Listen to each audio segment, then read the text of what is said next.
Hi friends, welcome to Yashika Kashmir channel. இன்றைக்கி நம்ம பார்க்க போகிற டிஷ்ஷு திருக்க மீன் குழம்பு.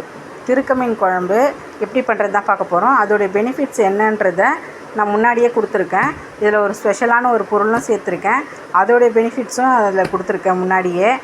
அதோடய பேர் கொடாம்புளி. கொடாம்புளி மலையாளிஸ் தான் நிறைய யூஸ் பண்ணுவாங்க. அது நிறையெல்லாம் யூஸ் பண்ணக்கூடாது. இவ்வளோ போட்டிருந்தீங்கனாலுமே போதும், 2 பீஸ் போட்டிங்கனாலுமே போதும். அதோடைய பயன்கள் நிறையவே இருக்குது. அது முன்னாடி பார்த்தீங்கல்ல, அதுதான் திருக்க மீன்.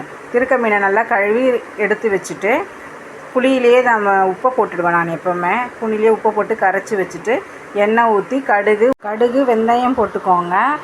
போட்டுட்டு வெங்காயம் ஒரு பச்சை மிளகாய் போட்டு நல்லா வதக்கிக்கோங்க. மீன் குழம்பு எப்போவுமே நல்லெண்ணெயில் செஞ்சால் ரொம்ப டேஸ்ட்டாக இருக்கும். இதில் ஒரு சிலர் பூண்டு போட்டு செய்வாங்க. எனக்கு அந்த ஃப்ளேவர், இதில் மீன் குழம்புல அந்த பூண்டு ஃப்ளேவர் எனக்கு பிடிக்காது. அதனால் நான் போடலை.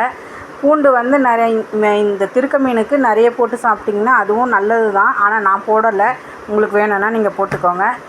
வெங்காயம் வதங்கின பேருக்கு தக்காளி போட்டுட்டு நல்லா வதக்கிட்டு மஞ்சத்தூள், மிளகாத்தூள் நான் 4-5 ஸ்பூன் போட்டுக்கோங்க. உங்களுக்கு எவ்வளோ காரத்துக்கு தேவையோ அந்த அளவுக்கு நீங்கள் போட்டுக்கோங்க.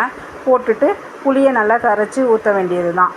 அந்த கொடாம்புளி சொன்னல, அதில் ஒரு சின்ன பீஸ் மட்டும் எடுத்து அந்த குழம்புலையே போட்டுடுங்க. அது ஊறிடும் நல்லா. அதோடைய சாரெல்லாம் அது உள்ளே இறங்கும் இல்லையா, நல்லது தான். தேவையான அளவுக்கு புளி கரைசலை ஊற்றிட்டு குழம்பு நல்லா கொதிக்கும் போது மீனை போட்டுடுங்க.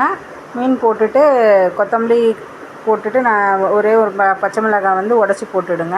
அது இன்னும் கொஞ்சம் ஃப்ளேவர் நல்லா கொடுக்கும். மீன் நல்லா வெந்து குழம்பு கொஞ்சம் நல்லா சுண்டின உடனே குழம்பு ஆஃப் பண்ணிவிடுங்க. எப்போவுமே எல்லா குழம்புமே கொஞ்சம் திக்காக இருந்தால் தான் டேஸ்டியாக இருக்கும். கொஞ்சம் திக்காகவே வச்சுக்கோங்க. இந்த வீடியோ உங்களுக்கு பிடிச்சிருந்தால் லைக் பண்ணுங்கள், ஷேர் பண்ணுங்கள், சப்ஸ்கிரைப் பண்ணுங்கள். மெயினாக கமெண்ட்ஸ் பண்ணுங்கள். உங்கள் கமெண்ட்ஸ் தான் எனக்கு மோட்டிவேட்டாக இருக்கும். எல்லோருடைய கமெண்ட்ஸ்க்கும் நான் கண்டிப்பாக ரிப்ளை பண்ணுவேன். தேங்க்ஸ் ஃபார் வாட்சிங். பாய்.